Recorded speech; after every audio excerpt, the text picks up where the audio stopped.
افغانستان کرکټ بورډ او ډریم سپورټس د ډیجیټلي ښکیلتیا هوکړلیک لاسلیک کړ.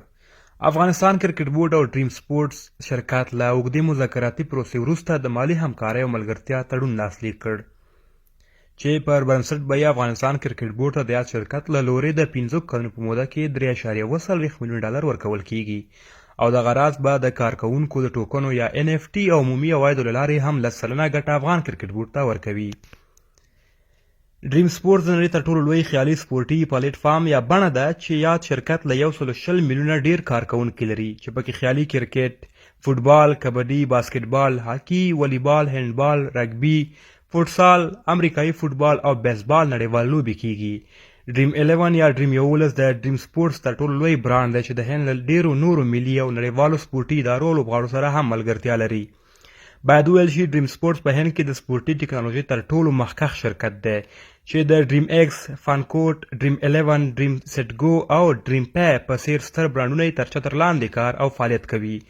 ډریم سپورټس غواړي چې په راتلونکي کې د نړۍ تر ټولو غوره جامع او د مینوالو د خوښۍ ډیجیټلي سپورټي جوړښت یا پلیټ فارم واوسي. پینکوټ د هند لومړنی ډیجیټلي سپورټ ځای دی چې ټولو مینوالو ته د سپورټ منځپانګې، سوداګرۍ او وسایو کې خورا شخصي تجربه ورکولو ته ژمن دي.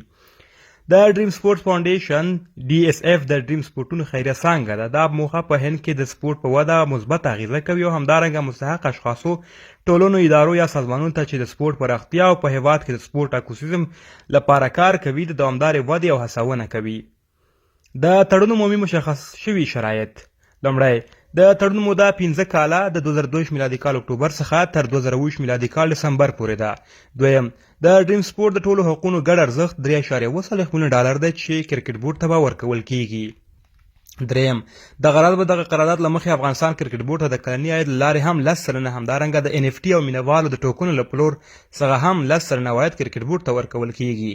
څلورم، د افغانستان کرکټ بورډ به د ډریم 11 کمپنۍ ته د خپل رسنیو څانګې ارشیف په واک کې ورکوي. پنځم، د یاد قرارداد له مخې به یاد شرکت د ملي لوبډلې مالي ملاتړ هم کوي. د افغانستان کرکټ بورډ اجرایوي رئیس ښاغلی نصیب خان په دې اړه وایي: د ډیر خوشحاله یم چې هیوادوالو ته باید دا زیری ورکړم چې موږ له یو ستر شرکت سره یاد تړون لاسلیک کړی. دغه راز له 2-3 نورو شرکتونو سره هم خبرې روانې دي. هیله ده چې دغه چاره هم ترسره شي. نو په پایله کې به افغان کرکټ بورډ له شته مالي بحرانه راوځي او ورسره به د مالي ملاتړ کوونکو موضوع هم د دایم لپاره حل شي. د یادونې وړ ده چې دواړه لوري د یاد تړون لپاره ډېر خوښ او خوشبین دي او د ډریم سپورټس مشرتابه هم د یاد تړون په تړاو خوښي څرګندوي او دا ویاړ بولي چې له افغان بورډ سره یې دغه تړون لاسلیک کړ.